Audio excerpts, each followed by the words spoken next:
ബുദ്ധിമുട്ടുന്ന ഒരുപാട് ആളുകളുണ്ട് എന്നുള്ളത് സത്യമാണ്. ഇന്ന് ലോണില്ലാത്ത ഒരു മനുഷ്യനും ബഹുഭൂരിപക്ഷം ആളുകൾക്കും ലോണുണ്ട്. ലോണിന്റെ പേരിൽ ആത്മഹത്യകൾ പെരുകിക്കൊണ്ടിരിക്കുകയാണ്. അതുകൊണ്ടാണ് ഞാൻ ഈ വീഡിയോ വീണ്ടും ചെയ്യുന്നത്. ഏറ്റവും കൂടുതൽ കേരളത്തിൽ ഇന്ന് ആത്മഹത്യ ഉള്ളത് തന്നെ കടത്തിന്റെ പേരിലാണ്. ലോണുകളുടെ ഭീഷണി കാരണമാണ്. അത് ലീഗലായും ഇല്ലീഗലായും ഫോൺ ആപ്പുകളിലൂടെ പോലും ലോണുകൾ എടുത്ത് കുടുങ്ങിപ്പോയ ഒരുപാട് ആളുകളുണ്ട്. എനിക്കവരോടൊക്കെ പറയാനുള്ളത്, നിങ്ങൾ ഒരിക്കലും ഭയപ്പെടരുത്. കേവലം ഈ ചെറിയ ലോണിന്റെ പേരിൽ വിഷമിച്ച് തീർക്കേണ്ടതല്ല നമ്മുടെ ജീവിതം. നിങ്ങൾക്ക് ഇഷ്ടമുള്ള മേഖലയിൽ അല്ലെങ്കിൽ നിങ്ങളുടെ ജോലിയിൽ നിങ്ങൾ ശ്രദ്ധ തിരിക്കുക. അല്ലാതെ ഇതിന്റെ പേരിൽ മാത്രം ടെൻഷൻ അടിച്ച് ഒന്ന് മരിച്ചു പോയാൽ സമാധാനമായിരുന്നു എന്ന് ചിന്തിക്കുന്ന ഒരുപാട് ആളുകളുണ്ട്. നിങ്ങൾ മനസ്സിലാക്കണം, ഒരു ഭാഗത്ത് ഭീഷണി എന്ന് പറഞ്ഞാൽ ഒരുപാട് നിയമപരമായി ചെയ്യുന്ന ആപ്പുകൾ പോലും ഭീഷണിപ്പെടുത്തുന്നു എന്നുള്ളത് സത്യമാണ്. അതിന് ഞാൻ തന്നെ ഉദാഹരണമാണ്. ഞാനും എടുത്തിട്ടുണ്ട് ഇങ്ങനെ ലോണൊക്കെ. ഭീഷണികളും കുത്തുവാക്കുകളും തെറികളും ധീരതയോടെ കേൾക്കുന്ന ഒരു വ്യക്തിയാണ് ഞാൻ. എനിക്കറിയാം, ഞാൻ അതൊക്കെ കൊടുക്കേണ്ടതാണ്. നമ്മളൊരു കടം വാങ്ങിയിട്ടുണ്ട് എങ്കിൽ അത് കൊടുക്കേണ്ടതാണ് എന്ന് വിചാരിച്ച് നമ്മൾ ആരെയും പേടിച്ച് ജീവിക്കേണ്ട ആവശ്യമില്ല. എന്നെ ഭീഷണിപ്പെടുത്തിയ ഒരു ഏജന്റിനോട് ഞാൻ പറഞ്ഞു, നിങ്ങൾ കോടതിയിൽ കൊടുക്കൂ, നമുക്ക് കോടതിയിൽ വെച്ച് കാണാം. എന്നെ തെറി പറഞ്ഞ ആളുകളെ നിയമപരമായി നമ്മൾ തെറി പറയാൻ ഒരവകാശം ആർക്കുമില്ല. നമ്മളെ ഭീഷണിപ്പെടുത്താൻ അവകാശമില്ല.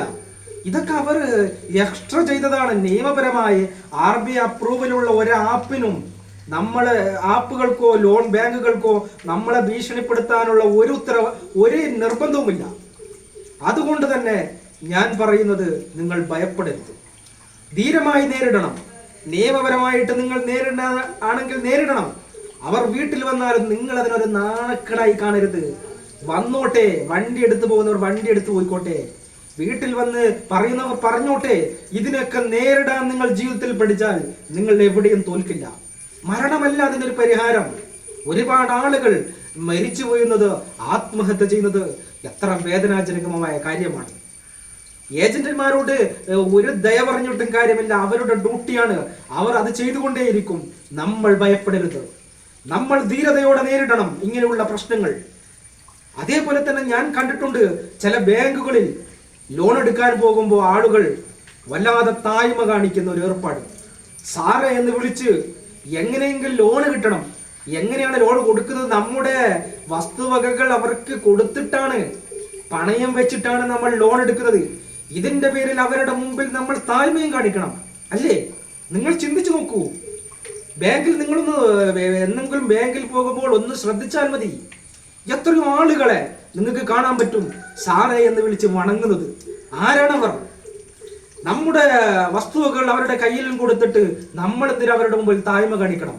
ഈ താഴ്മ കാണിച്ചാൽ മതിയോ? എന്നിട്ട് ഒരു അടവ് മുടങ്ങിയാൽ അവരുടെ വായിലുള്ളതൊക്കെ നിങ്ങൾ കേൾക്കണം.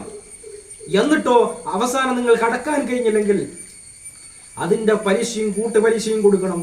അതും കഴിഞ്ഞില്ലെങ്കിൽ നിങ്ങളുടെ വസ്തുവകകളും കൊടുക്കണം. ഇതൊക്കെ നിങ്ങളുടെ വസ്തുവകകൾ വെച്ചിട്ട് നിങ്ങൾ എന്തിനാണ് താഴ്മ കാണിക്കുന്നത്? ഒരാളെയും സാറേ എന്ന് വിളിക്കേണ്ട ഒരു ഏർപ്പാടുമില്ല. ഞാൻ മുൻ വീഡിയോയിൽ പറഞ്ഞിട്ടുണ്ട്, ആത്മാഭിമാനമുള്ള ഒരു വ്യക്തിയും ഒരാളെയും സാറേ എന്ന് വിളിക്കണമെന്നില്ല. സ്നേഹത്തിൽ നമ്മൾ ഒരാളെ സാറേ എന്ന് വിളിക്കുന്നത് മറ്റൊരു കാര്യം. നല്ല ഉദ്യോഗസ്ഥന്മാരെയും നല്ല ഓഫീസർമാരെയൊക്കെ സ്നേഹം കൊണ്ട് സാറേ എന്ന് വിളിക്കുന്നവരുണ്ട്. അതിനെക്കുറിച്ചല്ല പറയുന്നത്. പേടിച്ചുകൊണ്ട്, കീഴ്പ്പെട്ടുകൊണ്ട്, അടിമയ്ക്ക് തുല്യമായിട്ട് നിങ്ങൾ ഒരാളുടെയും മുമ്പിൽ വണങ്ങരുത്. നമ്മുടെ അവകാശമാണ്, നമുക്ക് ഒരുപാട് അവകാശങ്ങളുണ്ട്. അതിനെക്കുറിച്ച് നിങ്ങൾക്ക് ബോധ്യം വേണം. ഒരു ലോണുകാരൻ നിങ്ങളെ ഭീഷണിപ്പെടുത്തുമ്പോൾ നിങ്ങളുടെ ഫോട്ടോ ഇൻസ്റ്റഗ്രാമിലും സോഷ്യൽ മീഡിയയിലൊക്കെ ഇട്ട് പ്രചരിക്കുമെന്ന് പറയുമ്പോൾ ഭയപ്പെട്ട് ജീവിക്കാൻ നിങ്ങൾ തുനിയരുത്. നിങ്ങൾ ധൈര്യത്തോടെ ആർജവത്തോടെ നേരിടണം. നിങ്ങളെന്നും അവരോട് സംസാരിച്ച് സമയം കളയണമെന്നല്ല ഞാൻ പറയുന്നത്. കാരണം അവരോടൊന്നും തർക്കിച്ചു കൊണ്ടിരുന്നാൽ നമ്മുടെ ഊർജവും നമ്മുടെ സമയവും ഒരുപാട് നഷ്ടപ്പെടും. അങ്ങനെ ഉണ്ടാകാൻ പാടില്ല. മറിച്ച് അതിനെ വലിയ ഗൗനിക്കാതെ നമ്മൾ നമ്മുടെ ലക്ഷ്യത്തിലേക്കും നമ്മുടെ ജോലി എന്താണോ അതിലേക്കും നീങ്ങുക എന്നുള്ളതാണ്. അല്ലാതെ ഇവരെ പേടിച്ചൊന്നും ജീവിക്കാനുള്ളതല്ല നിങ്ങളുടെ ജീവിതം. ആരുടെ മുമ്പിലും നിങ്ങൾ ഭയപ്പെടാതെ ജീവിക്കാൻ നിങ്ങൾക്ക് കഴിയണം. അത് അവരവർ തന്നെ തീരുമാനിച്ചാൽ മതി. ഈ ജീവിതം വളരെ ഹ്രസ്വമാണ്. എന്റെ മനുഷ്യർ, ഇതൊക്കെ മനുഷ്യൻ സങ്കല്പിച്ചുണ്ടാക്കിയതാണ്. നിങ്ങൾ എന്താണ് ചിന്തിക്കാത്തത്? ബാങ്കാണെങ്കിലും പണമാണെങ്കിലും സ്ഥലമാണെങ്കിലും എല്ലാം മനുഷ്യൻ സങ്കല്പിച്ചുണ്ടാക്കിയതാണ്. ഇങ്ങനെ വിശാലമായി നിങ്ങൾ ചിന്തിക്കൂ. നിങ്ങൾ ജീവിക്കുന്നതിനേക്കാൾ മുമ്പ്, നിങ്ങൾ ഈ ഭൂമി ലോകത്ത് വരുന്നേക്കാൾ മുമ്പ് നിങ്ങൾക്ക് സ്ഥലമില്ല, നിങ്ങൾക്ക് വീടില്ല, നിങ്ങൾക്ക് പണമില്ല, നിങ്ങൾക്ക് ഒരു അഡ്രസ് ഇല്ല, ഒന്നുമില്ല. നിങ്ങൾ ജനിച്ചതിന് ശേഷം നിങ്ങൾക്ക് ഇതൊക്കെ കിട്ടി. ഇതൊക്കെ വിട്ടുപോകേണ്ടവരാണ് നമ്മൾ. ഈ പണം എന്ന് പറയുന്നത് എന്താണ്? ഒരു കടലാസ് കഷ്ണം, മരത്തെ നൈസാക്കി അതിനൊരു പേപ്പറാക്കിയിട്ട് അതിൽ ഗാന്ധിജിയുടെ ഫോട്ടോ വെച്ച് അത് പണമാണെന്ന് മനസ്സിൽ വിചാരിക്കുന്നതാണ്. അല്ലാതെ ഇതൊന്നും വലിയ സംഭവമല്ല. ജീവിതത്തിൽ നിങ്ങൾ ആത്മീയമായി ചിന്തിക്കൂ. ജീവിതത്തെ വിശാലമായ അർത്ഥത്തിൽ നിങ്ങൾ കാണാൻ ശ്രമിക്കൂ. നിങ്ങൾക്ക് ഭയപ്പെടേണ്ടി വരില്ല. അല്ലാതെ ചെറിയ ഈ കാര്യങ്ങൾക്കൊക്കെ ജീവിതം അവസാനിപ്പിക്കുന്നത് എന്തിന്റെ പേരിലാണ്? നിങ്ങൾ ജീവിച്ചാൽ 40 വയസ്സായ ഒരാൾ ആത്മഹത്യ ചെയ്യുന്നെങ്കിൽ ഇനി ജീവിച്ചാൽ ഒരു 30 വർഷമല്ലേ? ധീരതയോടെ നിങ്ങൾ ജീവിക്കൂ. എന്താണ് മരിച്ചിട്ട് കിട്ടുന്നത്? നിങ്ങൾ മരിച്ചു പോയാൽ ആർക്കും വിഷമമൊന്നുമില്ല. നിങ്ങളുടെ കുടുംബത്തിന് ഒരല്പം വിഷമം ഉണ്ടാകും. അത് കഴിയുമ്പോൾ എല്ലാവരും മറക്കും. ഏജന്റുമാർ അവരടുത്ത ഇരയെ പിടിച്ചു പോകും. അതുകൊണ്ടാണ് പറയുന്നത്, നിങ്ങൾ ഭയപ്പെടരുത്.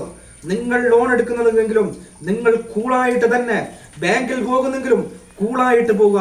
ഒരാളുടെ മുമ്പിലും നിങ്ങൾ അമിതമായ താഴ്മ കാണിക്കരുത്. ഇത് നിങ്ങൾ ശ്രദ്ധിക്കേണ്ട കാര്യമാണ്. അതേപോലെ ഞാൻ മുമ്പ് വീഡിയോയിൽ പറഞ്ഞിട്ടുണ്ട്, ഫേക്ക് ആപ്പിൽ പെട്ടുപോകുന്ന ആളുകൾ ഭയപ്പെടരുത്. നിങ്ങളുടെ ഫോട്ടോ മോർഫ് ചെയ്ത ഒരു ഫോട്ടോ ഇട്ടത് കൊണ്ടൊന്നും ആർക്കും നിങ്ങളെ തകർക്കാൻ കഴിയില്ല. ഇതൊക്കെ ഒരാഴ്ച 2 ആഴ്ച ആളുകൾ ചർച്ച ചെയ്യും. അതിനിവിടെ നിയമവ്യവസ്ഥയുണ്ട്. ആരെന്ത് പറഞ്ഞാലും ആരെന്ത് കാണിച്ചാലും നിങ്ങൾക്ക് നിങ്ങളുടെ വ്യക്തിത്വത്തിൽ ബോധ്യമുണ്ടോ? ഒന്നും സംഭവിക്കില്ല. ഒന്നും. നിങ്ങൾ ആര് എന്ന് നിങ്ങൾക്കൊരു ബോധ്യം ഉണ്ടായാൽ മതി. നമ്മൾ ആരെന്ത് പറഞ്ഞാലും എന്ത് സംഭവിക്കാനാണ്?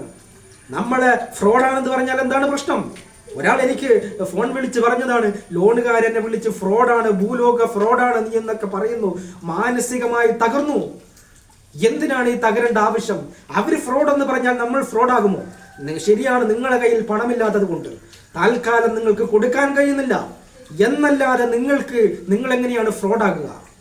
നിങ്ങൾ നിങ്ങളുടെ വ്യക്തിത്വത്തെ മുറുക്കെ പിടിക്കുക. നിങ്ങളുടെ ലക്ഷ്യത്തിന് വേണ്ടി പരിശ്രമിക്കുക. അല്ലാതെ ഈ ലോണുകാരെയൊക്കെ പേടിച്ച് ജീവിച്ച് ജീവിതം തീർക്കാനുള്ളതല്ല. ധൈര്യത്തോടെ നിങ്ങൾ നേരിടൂ. ധീരതയോടെ നേരിടൂ. എന്ത് പ്രശ്നം വന്നാലും, നിങ്ങളുടെ വീട്ടിലേക്ക് തന്നെ വന്നാലും ഒന്നും സംഭവിക്കാനില്ല. ഒന്നും.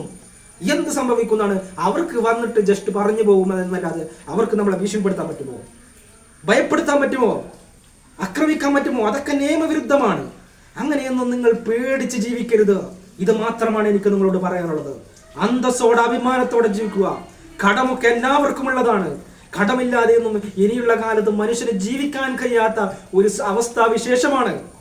അതുകൊണ്ട് കടം എല്ലാവർക്കും ഉള്ളതാണെന്നൊരു ചിന്താഗതി നിങ്ങൾ വെച്ചു പുലർത്തുക. അതേപോലെ പറ്റുമെങ്കിൽ ഇങ്ങനെയുള്ള അമിതമായ കൊള്ളപ്പലിശ എടുക്കുന്ന ഒന്നിൽ നിന്ന് നിങ്ങൾ ലോൺ എടുക്കാതിരിക്കുക.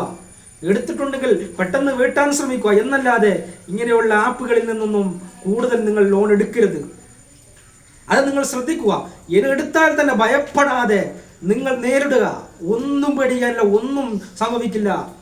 ആർക്കും നിങ്ങളെ തെറി പറയാൻ കഴിയില്ല. നമുക്ക് സമയം നീട്ടി തരാനും നമ്മളെ ഭീഷണിപ്പെടുത്താതിരിക്കാനൊക്കെ നിയമവ്യവസ്ഥയുണ്ട്. നല്ലൊരു നിയമം നമ്മുടെ രാജ്യത്തുണ്ട്. ഈ ബോധമാണ് വേണ്ടത്. അല്ലാതെ അവരെ വിളിച്ച് സാറേ ഞാൻ നാളെ തരാം, ഞാൻ കുടുങ്ങിപ്പോയി, അങ്ങനെയാണ് ഇങ്ങനെയാണ് സിമ്പതി പറഞ്ഞാലൊന്നും ആരും നിങ്ങളോട് ദയ കാണിക്കില്ല. നിങ്ങൾ മരിക്കാൻ ശ്രമിച്ചാൽ നിങ്ങൾക്കാണ് നഷ്ടപ്പെടുന്നത്. ഈ കാര്യങ്ങളൊക്കെ നിങ്ങൾ ശ്രദ്ധിക്കണം. നിങ്ങൾ ജീവിതം ഹാപ്പി ആയിട്ട് ജീവിക്കണം. അതുകൊണ്ടാണ് ഞാൻ പറയുന്നത്, എല്ലാ ആളുകളും നല്ല രീതിയിൽ ജീവിക്കാൻ വേണ്ടി ശ്രമിക്കണം എന്ന് മാത്രം ഈ അവസരത്തിൽ പറഞ്ഞുകൊണ്ട്, ഇങ്ങനെ ആരെങ്കിലും പ്രശ്നത്തിലുണ്ടെങ്കിൽ അവരെനിക്ക് വിളിക്കാൻ മറക്കരുത്. നിങ്ങൾക്ക് മോട്ടിവേഷൻ നൽകാനും നിങ്ങൾക്ക് ധൈര്യം നൽകാനും മരണമുഖത്ത് നിന്ന് പോലും നിങ്ങളെ ഉയർത്തെഴുന്നേൽപ്പിക്കാനും എനിക്ക് കഴിയുമെന്ന് 100% നിങ്ങൾക്ക് ഞാൻ വാക്കു തരുന്നു. അതുകൊണ്ട് നിങ്ങൾ വിളിക്കുക, നിങ്ങളുടെ അഭിപ്രായങ്ങൾ രേഖപ്പെടുത്തുക. Thank you.